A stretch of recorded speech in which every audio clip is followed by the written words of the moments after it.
G'day, it's Justin Hogg here from Right Source in the Great Outdoors, talking NFP and mergers and acquisitions, something that's really interesting space when you're looking at not-for-profits and how they grow, how they merge. There's a lot of talk, or has been for a number of years now, about rationalizing and how not-for-profits can get the scale they need to really make a difference. And so that's what I thought I'd talk to you about today. At least this is a start. We'll do a couple of videos on this. So the first one I really want to talk about is scaling your not-for-profit. And in working with not-for-profits, you see this very regularly, where not-for-profits reach a ceiling in terms of their growth. So they grow, and then bang, they stop. And you see a couple of years, they keep trying to grow and try different things, and they just don't get past. And you sort of get the $1 million turnover, 3 million, 6 million, 15 million, then probably towards the 25 million. Each of these stages, you see organizations, they'll get some new funding or new geography, and they'll grow, and then bang, they'll stop, and they'll stay like that for a number of years. And there's nothing wrong, first to preface it, there's nothing wrong if that's the scale you want to be. That's fine, that's cool. What I'm talking about is organizations that keep trying to grow, but struggle to. And I suppose what I'm trying to help is provide some insights into the challenges with that, and some of the thought processes you can go through to help push through that barrier. Now, scaling, whether you're talking not-for-profit or for-profit, it's all about growth. But before growth, before you can grow, you need to invest, which is just another way of saying spend money. But this is the same in whatever organization you're working with. If you're going to grow, you have to invest in your organization. Now, what investing in your organization, what are you doing is you're investing in the capability of the organization. So that can be a number of things. It can be investing in greater space to do your services. It can be investing in people. It can be investing in technology. It can be investing in growing your knowledge of your organization, developing the skills of your organization. All of these things are about investing in the capability of the organization, because to move from whatever level you are to another level, you need to know how to do things differently. You need more knowledge, you need more capability to be able to do that. The peculiarity with that is that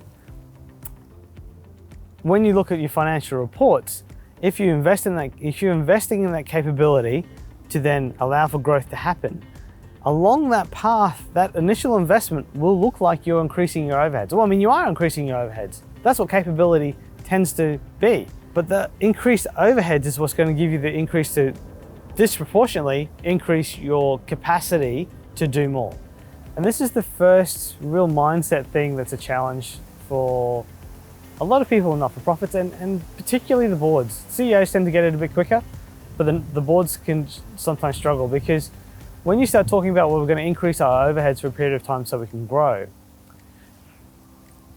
it's not really the message that people want to hear from a not-for-profit. So it does take a little bit of a while to understand how you can message that. And it really is not saying, well, we're going to increase overheads. It's saying we're going to invest in capability, what that capability is you're investing, and then what the outcome of that is you're trying to achieve. So it's really trying to push people past so overheads are increasing for a little while, but then after that, what we're actually going to be able to do is service 50% more of our customer base, or deliver better services, or whatever it is that you're doing.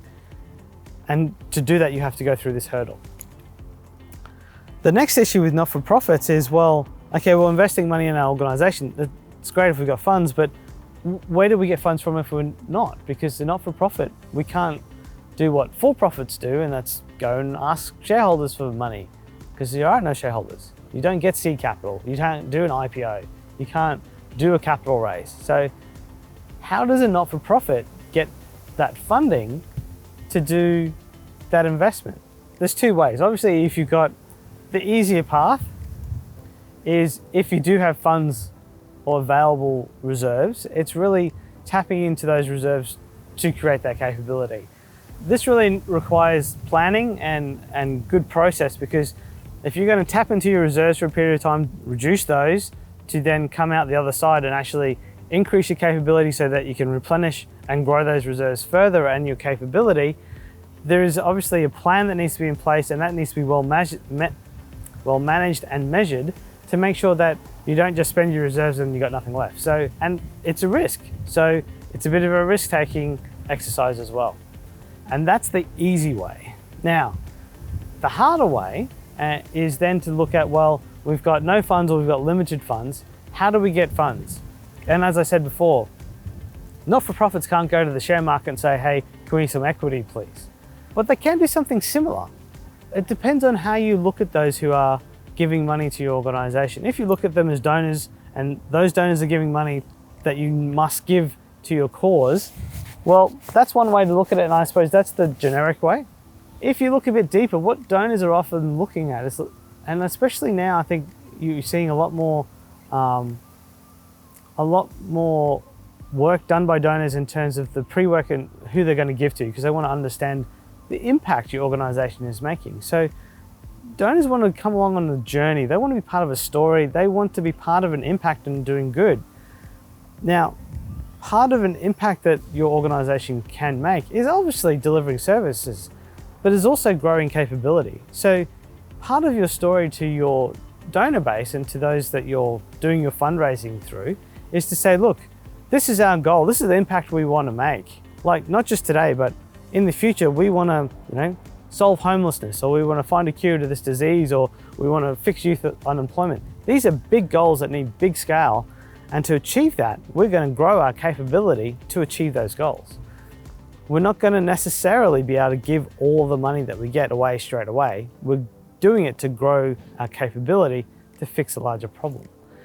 Now, if you can sell that story and bring people along for the journey, that's when they'll invest in your organization.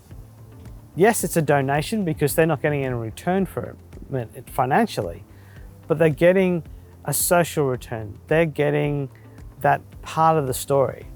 And in some respects, this is like risk capital. It's like they're throwing you money that they have, once they've given it to you, it's completely at the risk of them that they've given it to the right organization, because it's up to you to use that in a way that really makes a difference and makes an impact.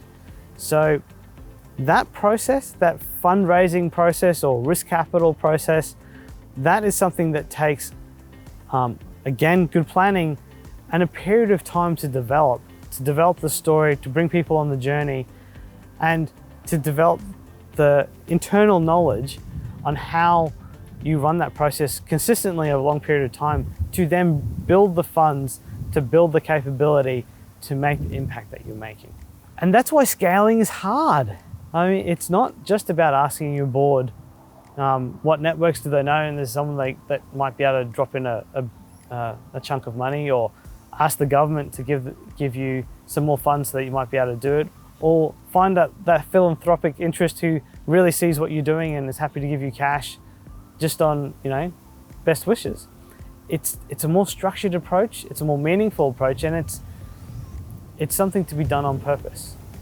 And with all of that, there is no silver bullet. There is no guarantee this is going to work. You might put all this effort in for 3 or 4 years and it might not work, but that's the game we're in. That's business. That's working in the not-for-profit space and trying to solve big problems that no one else has been able to solve yet. There's a risk, but you're having a crack. And one of the sayings I always tell myself when you are stepping out of your comfort zone and trying to do something no one else has ever done before is that if you only ever do what you can, you'll never be more than what you are. And I think even if you have a try and fail, you will have grown and learnt and be more capable of succeeding in future. So I encourage everyone to do that, and more than happy if anyone wants to have a conversation, chuck in the comments below. Reach out to me on LinkedIn, happy to have a deeper conversation on how you might be able to scale your organization. Otherwise, feel free to subscribe. There's more videos on this topic and others relating to the not-for-profit here, so I hope you stay tuned. Thank you for your time today. It's Justin Hogg from RightSource.